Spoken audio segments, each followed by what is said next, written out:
concept of God in Hinduism. The hymns of Vedas and the other holy scriptures of Hinduism describe clearly that essence of all life is God, one indwelling light that prevails at the heart of entire creation, and to live in harmony with that is Dharma of mankind. Everything in macrocosm as well as in microcosm is energized by the cosmic energy, the Supreme Parabrahmn, the pure consciousness that manifests as life force behind everything and is visualized as bright flame in deep meditation. The first hymn of Rig Veda starts with the adoration of Agni, the fire god, as an embodiment of Supreme Parabrahmn. All the traditional Vedic rituals are performed around the ceremonial fire, the pure luminous light, the personification of the Supreme Lord Himself. There are many hymns in ancient scriptures where Shivlingam or Jyotirlingam has been identified with Agni, the bright flame, the cosmic energy, conceived as an element of life force as well as destruction. The glorious form of Jyotirlingam stands out in all majesty. The pure consciousness out of formlessness emerges in the form of bright flame, declaring that there is nothing beside the omniscience of the Supreme Soul. The entire universe is rooted in Parabrahmn, non-local spiritual domain, from where the information and energy emerge, creating millions of forms and names in space and time. Hindu trinity, Brahma, Vishnu and Maheshwara, are the three expressive aspects of Supreme Parabrahmn. Lord Brahma, as distinct from Supreme Parabrahmn, is the creator.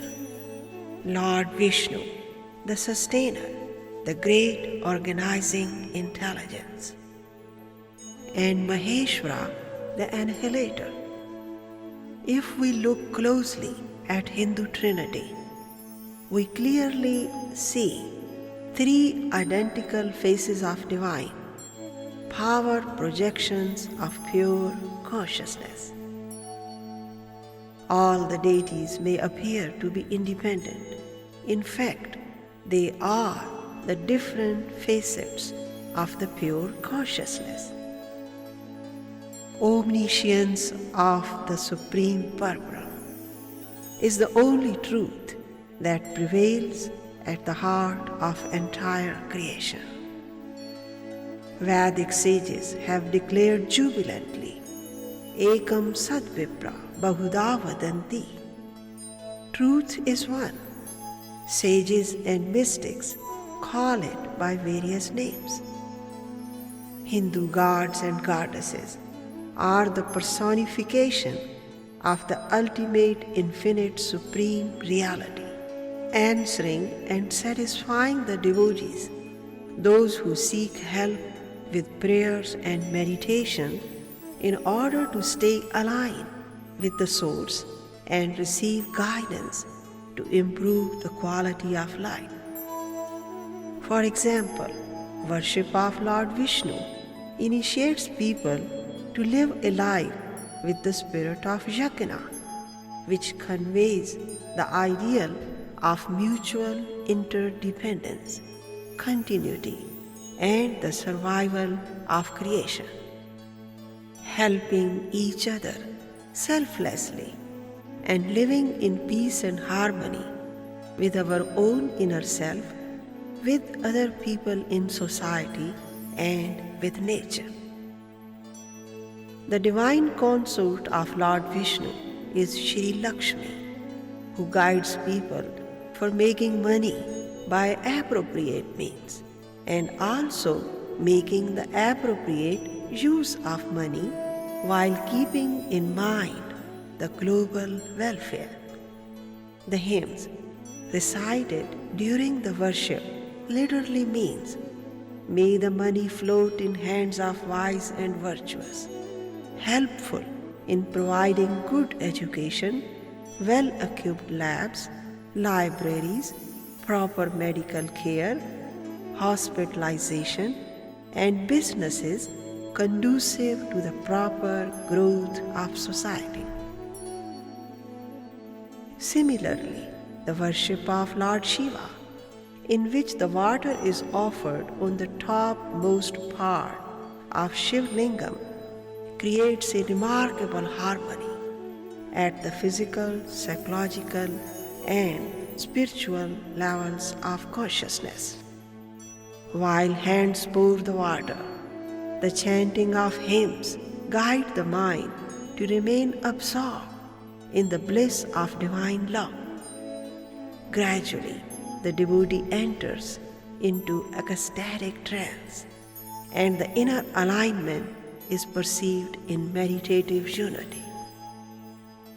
It is the subjective experience of visualizing Jyotirlinga, the ball of radiance, and the realization of truth that I am created by the light of the self, sustained by the light of the self.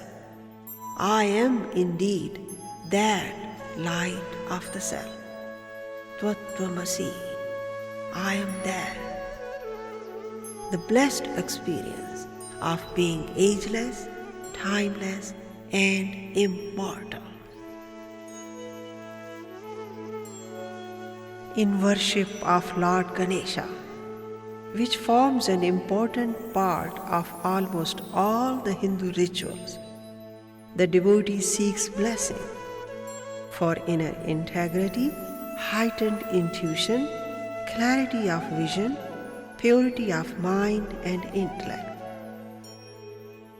Gana means the chief elements that constitute the body of the universe, and Ish means that controls the combined movement of every little atom, every little molecule, and keeps the wheel of creation in motion.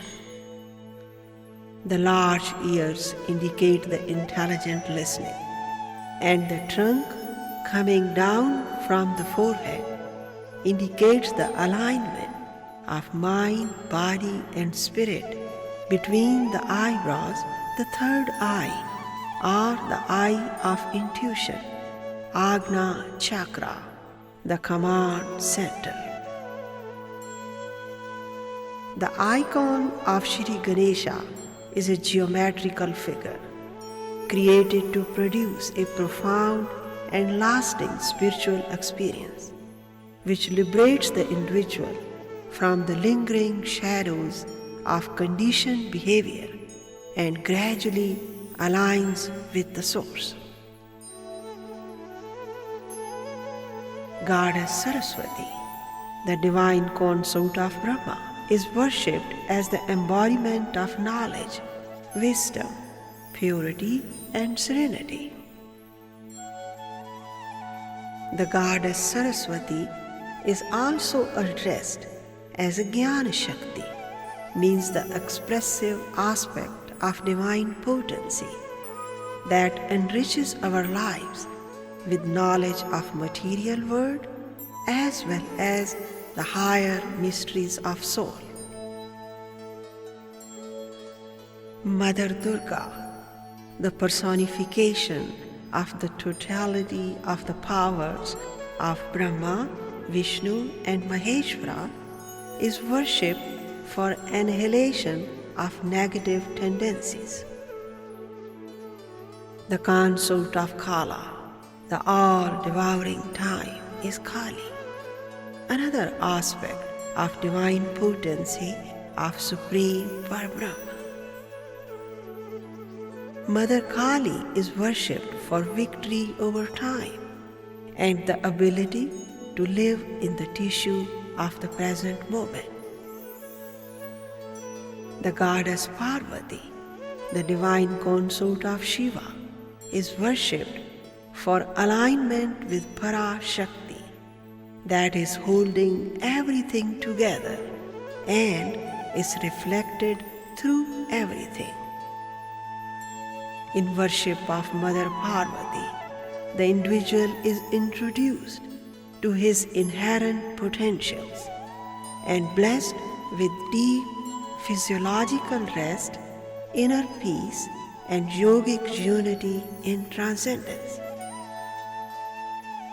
In some Hindu temples, there is also a shrine of Bhudevi, the goddess Mother Earth, where the devotee seeks blessings to be respectful to the reservoirs of earth and use everything with sense of responsibility. There are hundreds of hymns in Vedas addressed to Mother Earth, in which the devotee calls upon the divine energy that aids the earth evolution and helps balance the impact of human life. Om Dhara Dharaye Namah.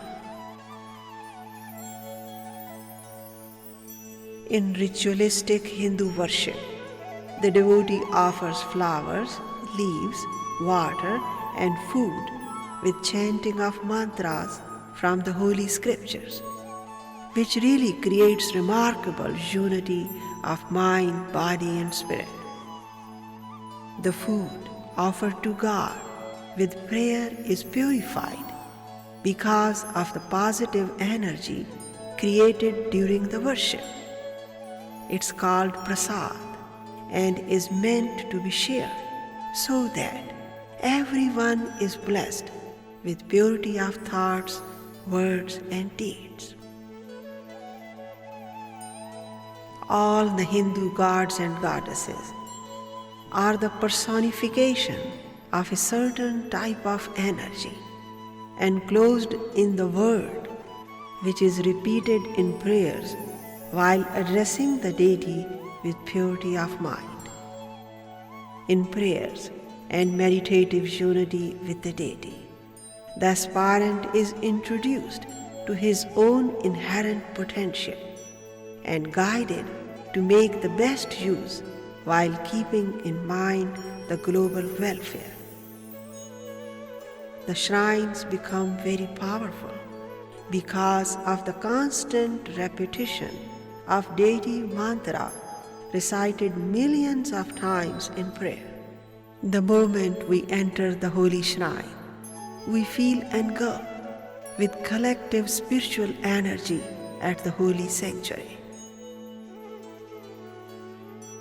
Beside the worship of Hindu Trinity and other gods and goddesses, the worship of 9 celestial bodies, known as Navgraha, also forms an important part of the rituals performed on special occasions.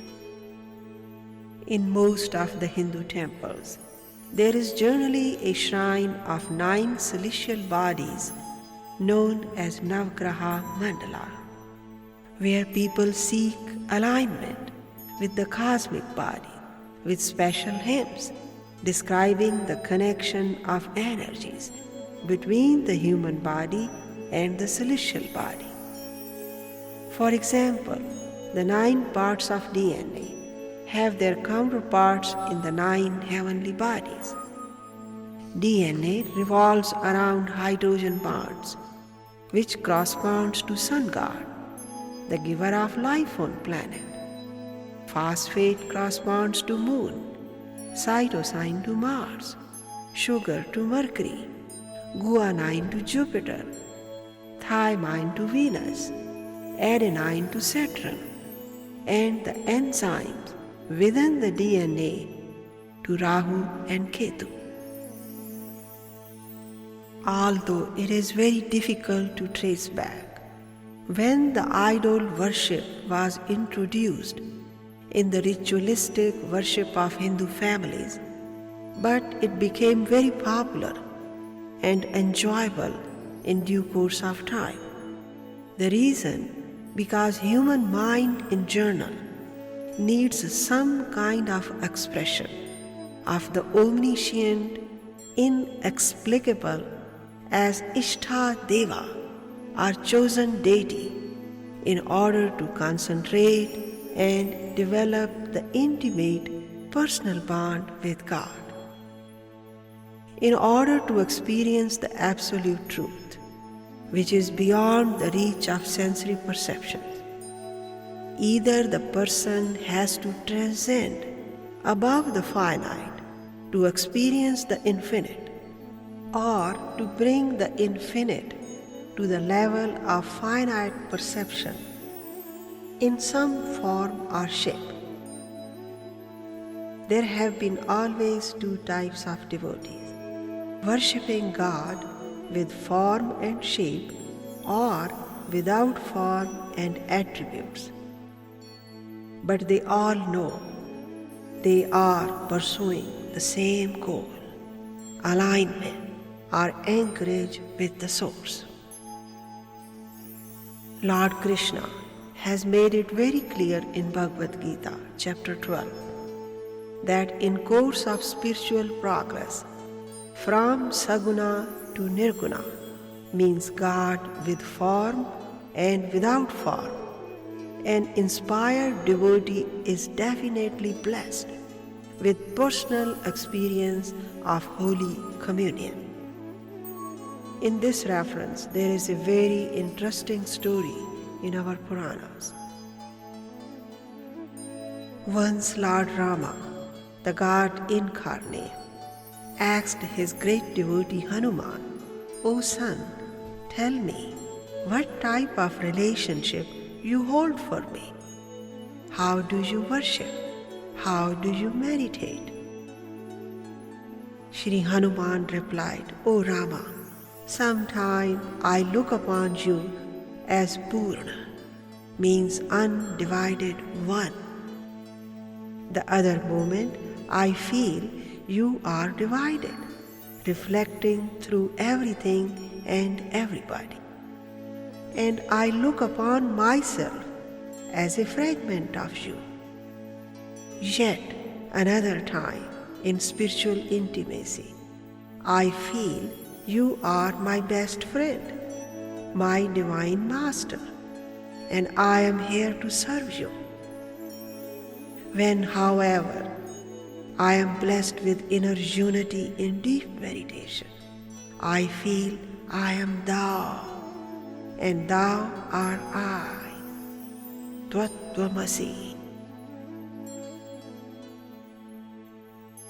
Tvat-tvamasi is one of the 4 key statements described in Vedas about the concept of God. Aham Brahmasmi from Yajurveda means I am the totality, I am Brahman. Tvat-tvamasi from Samveda, meaning I am that, I am beyond mind, body and conditioned spirit. I am the witness of all. Aham Atma Brahman from Atharvaveda means my inner self is Brahman. Prajnanam Brahman from Rig Veda means the pure consciousness is Brahman. Although each individual soul is potentially divine and eligible for divine status, but the realization of the presence of Supreme Lord beyond the masks of conditioned self is experienced by the degree of self-awareness and personal alignment to the source of life. Although God is equally present everywhere, He is not equally manifest in everything every place or every person. In this reference, Swami Bhaskarananda gives a very good example. He says, let us take 4 light bulbs, 100 watts each. If turned on, each one will give the same amount of light. Let us now cover the first bulb with 1 layer of paper, and the second with 2 layers, the third with 3 layers, and leave the 4th uncovered.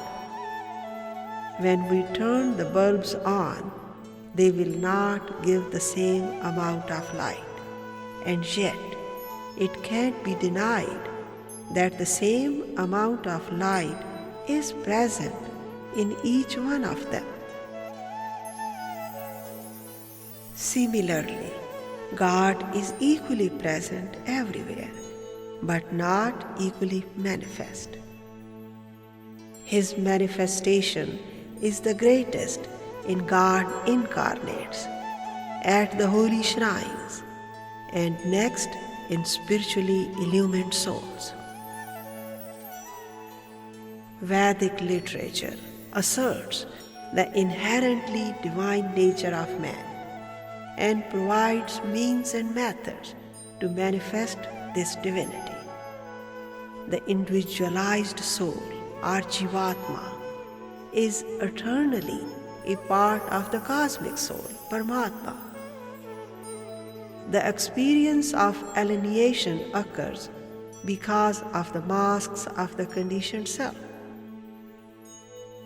When the individual goes in yogic unity, beyond the boundaries of mind and body, the embodied soul moves step by step towards its true identity.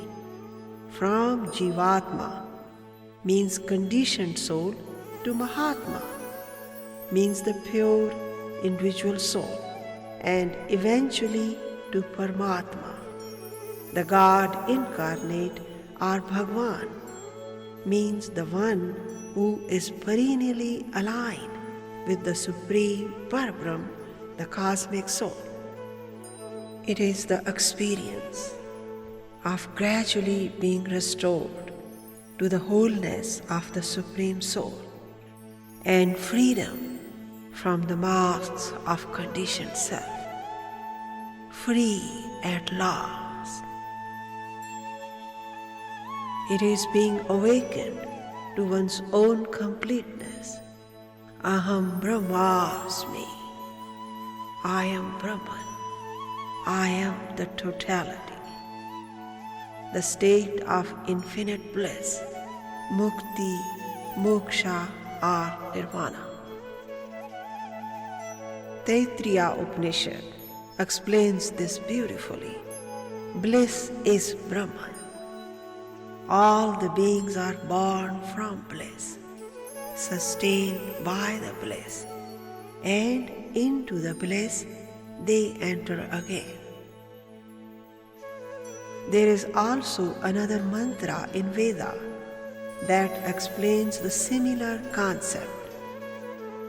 Om Purnamada Purnamidam Purnat Purna Udachyate Purnasyai Purna Adai Purna Eva Avashishyate. Means this is Purna, that is Purna. This is wholeness, that is wholeness. Even when wholeness comes out of wholeness, what is left behind is wholeness. Everything in macrocosm as well as in microcosm declares the wholeness of Supreme Parabrahmn. A seed becomes a tree and generates thousands of seeds. Each seed from the tree is complete in itself and has the potential to become a tree again. Similarly, in our body, when one cell splits into two, nothing is lost. Each cell is complete in itself. The universe emerges out of wholeness, sustained by the wholeness, and into the wholeness it goes back again. Hinduism believes that the supreme power that prevails at the substratum of the universe also manifests as God incarnate, Paramatma or Bhagwan.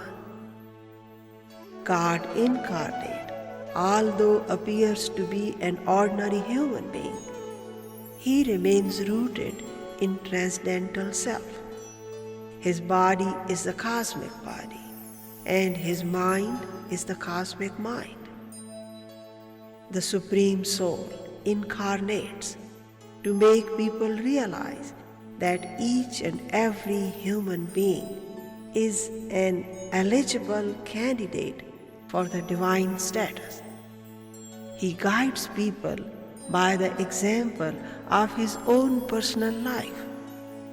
God incarnate comes down to the level of human being in order to educate them into the graciousness of human life. He shows his personal compassion for people and initiates them into the realization of their inherent potential.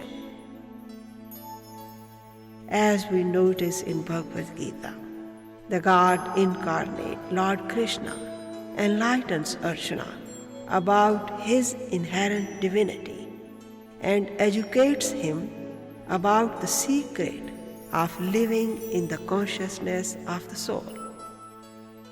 Throughout the dialogue, Shri Krishna repeats, "O Arjuna, arise, awake, and achieve which is yours." He explains clearly that accepting the presence of divine is one thing, but accepting the consciousness of the presence of divine is quite another.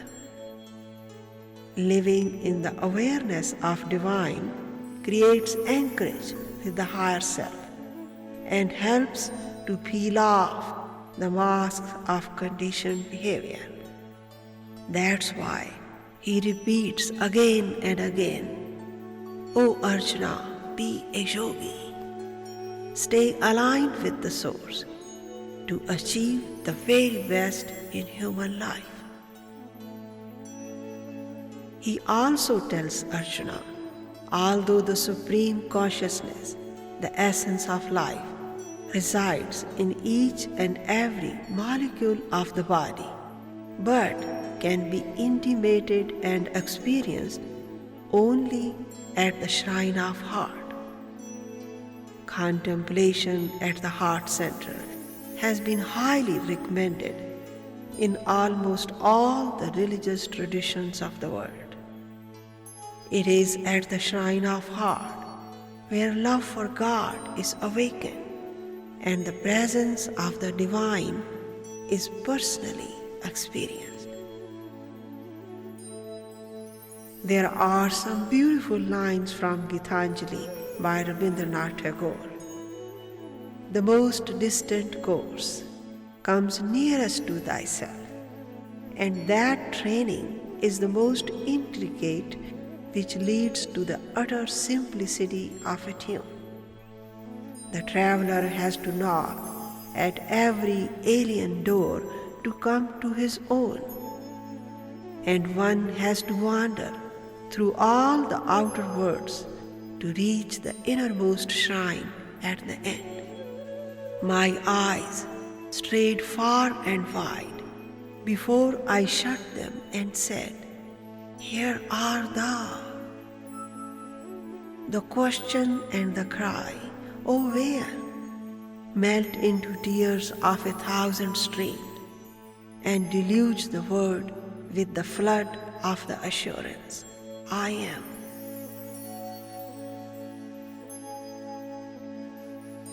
Also in chapter 13 in Bhagavad Gita, where Lord Krishna tells Arjuna that this body is a field, he explains that the field and the knower of the field both exist in a mystical union, and that the presence of the Lord in the body can be experienced as playing various roles at the different levels of consciousness, such as an observer, experiencer, sustainer, controller, spectator, and the silent witness of all activities. The indwelling soul observes every single wisp of thought that flashes through our mind and acts as a guide to the individual, indicating what is right and what is wrong, what should be done and what should be avoided.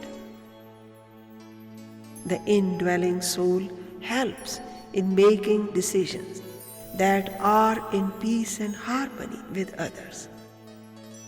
He always suggests and then steps back for us to decide. Human beings are free in choice of their actions, but definitely bound by the good or bad results. With regular practice of meditation and daily prayers, we are introduced to our essential nature as the knower of the field, and we live as a spectator, as a witness, and give ourselves a chance for self-analysis, self-improvement, and that is when the real education begins. Self-realization is to be able to realize the self as the witness of all activities. This is the meaning of famous aphorism, "Know thyself." For a Hindu, God is a living reality, and there is a constant effort to stay aligned with the source. Become alert about the activities of mind and body. Make right choices at the right time. Feel relaxed and gradually resume our identity with the Supreme Parabrahmn. It is very important to remember that human life is a great gift of God. It is only in human life that we get an opportunity for self-analysis, self-realization, liberation, and moksha. That's why, for a Hindu, every little bit of activity is centered in God. People have shrines at home, at workplaces, schools, and hospitals. There are rituals to bless a new car, a new house, and businesses. People greet each other with words Namaste, meaning the one in me salutes and bows to the one in you. It is honoring divinity in others, which promotes cosmic intimacy and brings people closer to each other in a relaxed spiritual bond. In an effort to maintain inner unity with the soul, the performance of certain rituals starts right from the day when mother conceives the baby. There is a special worship during the pregnancy, and within few days after the birth of baby, the infant is blessed with special mantra, Tvam Vedosi Ti, meaning, "O dear child, you are the embodiment of all knowledge." The father of the baby also writes Om on the lips of the newborn with gold or silver spoon while repeating the holy syllable Om accompanied by the celestial sound of conches. Every child is spiritually initiated at the age of 6 or 7 and given personal mantra, which helps him to stay connected with the source and become receptive to the guidance of the indwelling soul. Later in life, the youngster learns several mantras and prayers from his parents and learns about yoga and meditation from spiritual teachers and is constantly reminded during all important rituals to stay aligned with the primordial sound of the holy syllable Om. Also, the rituals performed on almost all the Hindu festivals are intended to purify the individual and prepare him step by step to transcend the limitations of mind and body and to live in the blissful state of Sat Chit Anand, means truth, awareness, and total bliss. Sat Chit Anand, that describes the concept of God in Vedic literature, has been beautifully explained by Mahatma Gandhi. He always said that staying firm on truth leads to increased awareness of the self, and self-awareness leads to infinite bliss. God combines all the three. That's why God is addressed as Sat Chit Anand. Be truthful and let the absolute truth be revealed to you.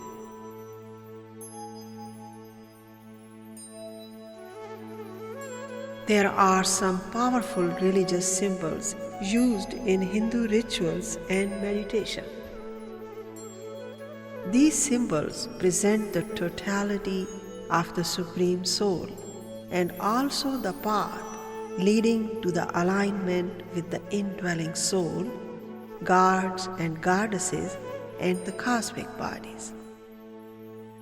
The holy syllable Om is the most well-known symbol in Hinduism, explaining the omniscience of the supreme power and the cosmic cycle of creation, sustenance, and destruction. Sound of Om is the first expressive aspect of pure consciousness. The primordial sound of Om, which is believed to be the whisper from the unified field of consciousness to itself, has the power to awaken within the mind the corresponding God consciousness and thus prepare the mind for yogic unity in silence. Other popular symbols used in meditation and ritualistic worships are the swastika, dharam chakra, shri chakra, and shaligrama. Swastika comes from the word swasti, means all auspicious. It represents the omniscience of the great pervasive intelligence that prevails at the substratum of the entire creation. Symbol of swastika represents the symbol of Om, written in Brahmi Lipi, one of the very old scripts of ancient India. Dharam chakra represents the wholeness of the divine. It is symbolic of the eternal cosmic law, that everything we see is going through an evolution. Wheel also represents the universal field of energy and information, always in motion. Similarly, the symbol of Nataraja the dramatic dancing posture of Shiva, with ring of flames all around the figure, indicates the pulsating rhythm of cosmic energy, which has no beginning and no end. Another popular symbol, Shri Chakra, is a geometrical diagram with a star at center, which leads the aspirant to the shrine of heart, where seated under the wish-granting tree, Kalpataru, the individual goes in unity with the Divine Mother. Shaligrama is a black rounded stone with a natural hole showing visible spirals inside, which indicates that the true nature of the soul is veiled in many layers of conditioned consciousness and is indeed very difficult to comprehend. Shaligrama is supposed to be endowed with mysterious powers. Those guide the individual for unity in transcendence and desire for selfless service to the divine. There are also some symbols visualized only in chakra meditation along the spine, as the consciousness is guided to move upward from the bottom of the spine to the crown chakra at the top of the head. The symbol and color of each chakra becomes clear in meditation while monitoring the breath and remaining tuned to the sound of Bij mantra at each psychic station. So, I can conclude with words that essence of all life is God. Each and every one of us is a potential candidate for divine status. It should be our endeavor to stay aligned with the Source, receive guidance from the indwelling soul, and live in peace and harmony with our own inner self, with other people in society, and with nature. Let the inherent divinity manifest itself in our thoughts, words, and deeds. Our relationship with divine is perennial. It just needs to be experienced, called out, and then it starts manifesting through us.